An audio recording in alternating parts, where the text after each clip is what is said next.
خوش اومدید به این ویدیو. امروز من آموزش رنگ کردن لباسای چرمی رو بهتون یاد بدم.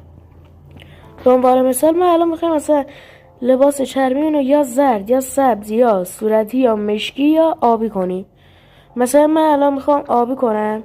لباس چرممو میام میزنم توی این سطل آبی رنگ و همینطوری میزنیم ست لباس چرممونو.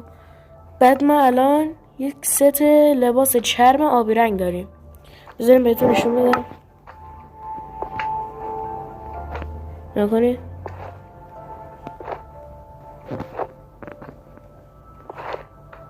بفهمید. مثلا به عنوان دیگه مثلا رنگای دیگه میتونیم از سبز استفاده کنیم. اینجوری عین همون چرم آبی رنگ اینجوری باید بزنیم تو رنگ. مثلا اینو میذاریم اینجا